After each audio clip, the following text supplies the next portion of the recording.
Hi, welcome everyone to the Cowtown webinar series presented by Baylor Scott and White All Saints Medical Center in Fort Worth. So excited you could join us today. We're going to be talking about work-life balance with Dr. Chaudhry. Take it away. Thank you so much for that introduction, Leslie.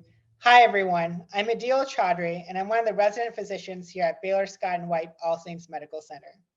Today, I'll be discussing work-life balance, how to focus on one's personal well-being, which is a topic that I'm very passionate about and is of timely importance in today's productivity-driven work environment. Resident physicians work a lot of hours, and work-life integration and balance are critical. I sincerely appreciate the positive and inclusive culture here at Baylor Scott and White Health, which has enabled us resident physicians to thrive and develop personal skills, prioritizing well-being and self-care in the intensive residency training process. Well-being and work-life balance are important to all disciplines. I'm incredibly grateful to discuss these topics today with the Cowtown community. Thank you so much for having me. I have no conflicts of interest to disclose for this presentation. I'd also like to take a brief moment to acknowledge two wellness leaders at Baylor Scott and White who helped develop the resident wellness program. Dr. Rashid pioneered and started the program last year, which is now spearheaded by Dr. Pittman Hobbs. Dr. Rashid now oversees diversity, equity, inclusion, and belonging in connection to wellness. Both physician leaders provided insights on this talk, and I'm thankful for their guidance and support. As a blueprint for this talk, I'll start with a general introduction as well as key terms, discuss evidence-based practices and strategies for improving work-life balance and well-being, provide local Baylor Scott and White resources available for the Cowtown community, as well as the broader public, and finish with a few key takeaways and action items.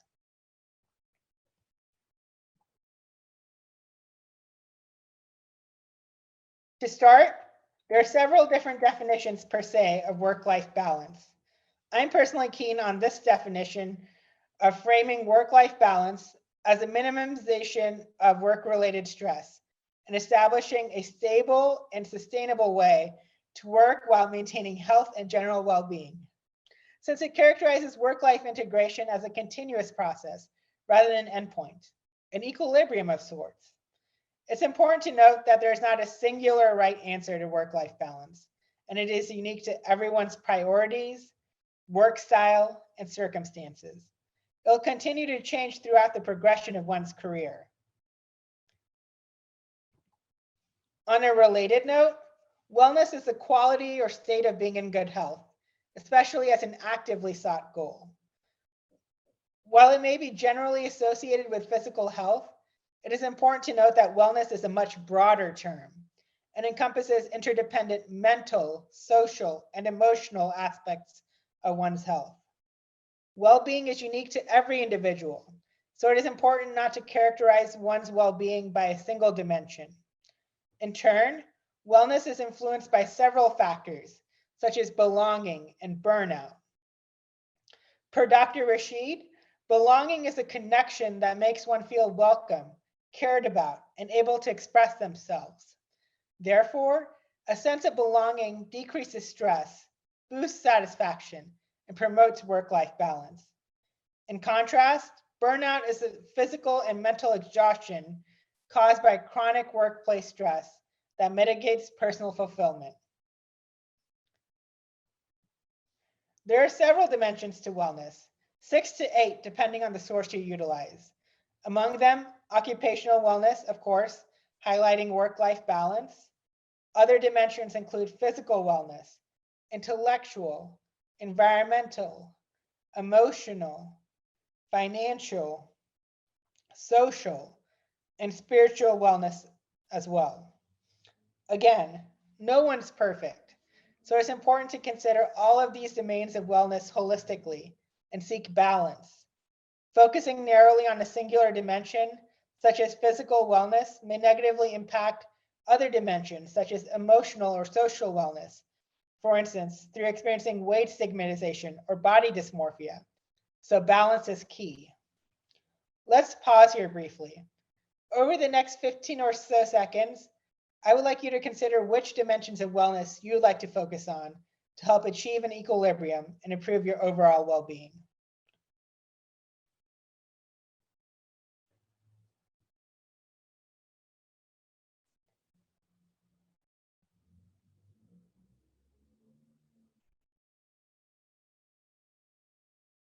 With that in mind, let's start working towards those goals. While every individual is unique, there are several evidence-based practices that have been widely noted to improve work-life balance in scientific literature. Some of the cornerstone articles in the field focus on work engagement, that is, cultivating a sense of workplace belonging to facilitate work-life balance, such as this recent review article by Jacob Wood and his co-authors. In brief, proactive and strategic policies that are supportive of work-life balance have been noted to be associated with how employees feel valued and engaged while at work, which in turn improves outcomes such as productivity, employee retention, customer loyalty, and worker engagement.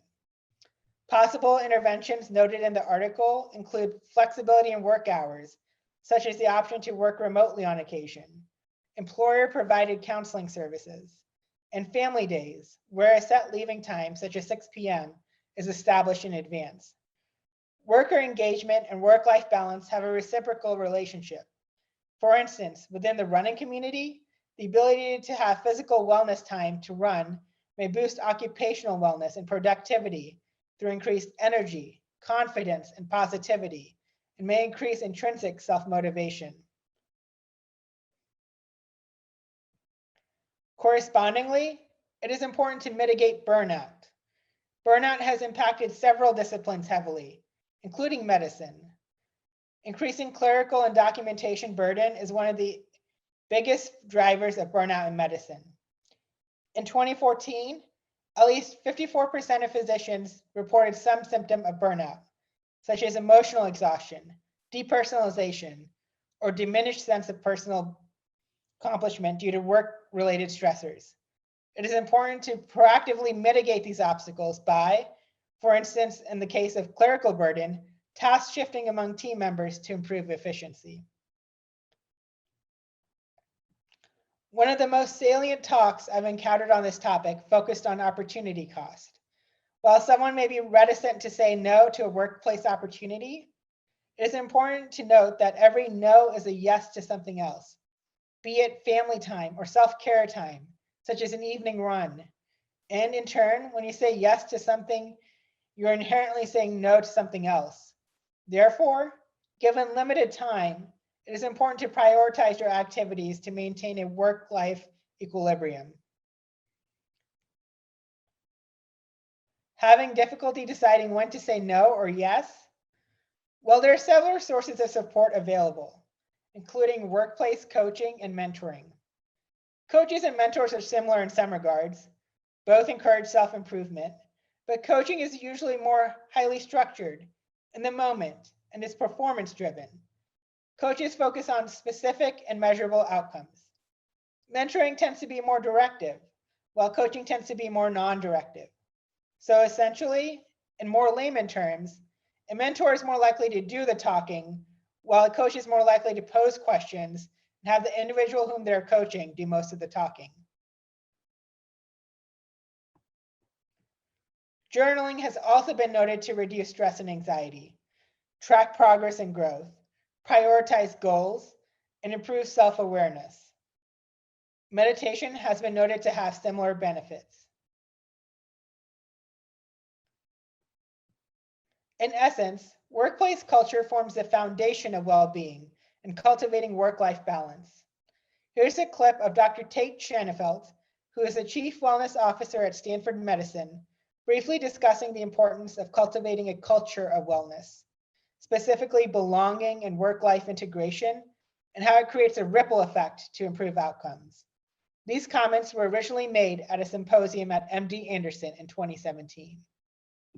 And I think when we think about a culture of wellness in an organization or in the profession, we're thinking about some of those types of things, meaning, community, supporting colleagues, appreciation and gratitude, effective leadership, and some of those characteristics in the environment, flexibility, work-life integration, that creating a culture that encourages and makes it easier for physicians to achieve some of these outcomes, then can have a positive effect on culture and a positive ripple effect being transmitted from one colleague to another, supporting each other, affirming one another, valuing each other, demonstrating, modeling what does work-life integration look like and how can we work in partnership with each other and in teams to make that possible. I think that's where we all want to go. These principles transcend disciplines, whether it be running or medicine. So locally, Baylor Scott & White Health offers numerous resources to help improve general well-being and improve work-life balance. A great first step would be reaching out to your primary clinic regarding resources. Some general resources include the Baylor Heart Center app, which incorporates preventative education, classes, and even recipes, guided meditation services, and nutrition and fitness counseling.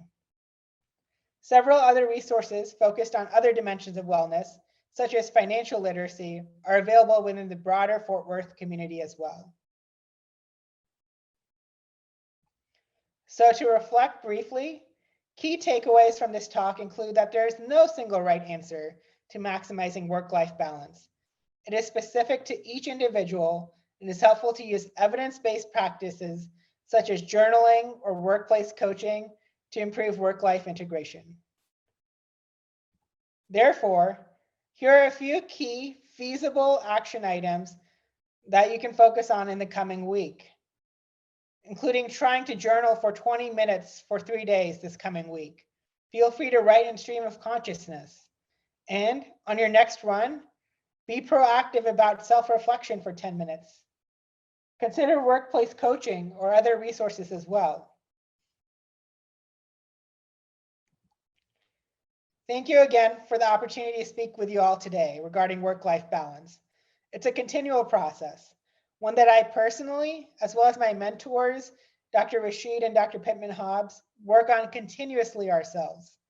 Here are some driving personal factors for balancing work-life balance. My co-resident physicians and family, as well as the natural beauty of Fort Worth. I particularly love hiking the nature refuge and taking time to self-reflect, decompressing at the zoo and journaling, especially at the Raptor Canyon and at various art museums. Special shout out to my work family, pictured here, for cultivating that positive culture that prioritizes work-life balance, and a very special thank you to my patients, as well as the Cowtown and Fort Worth community who inspire me daily. Thank you, everyone.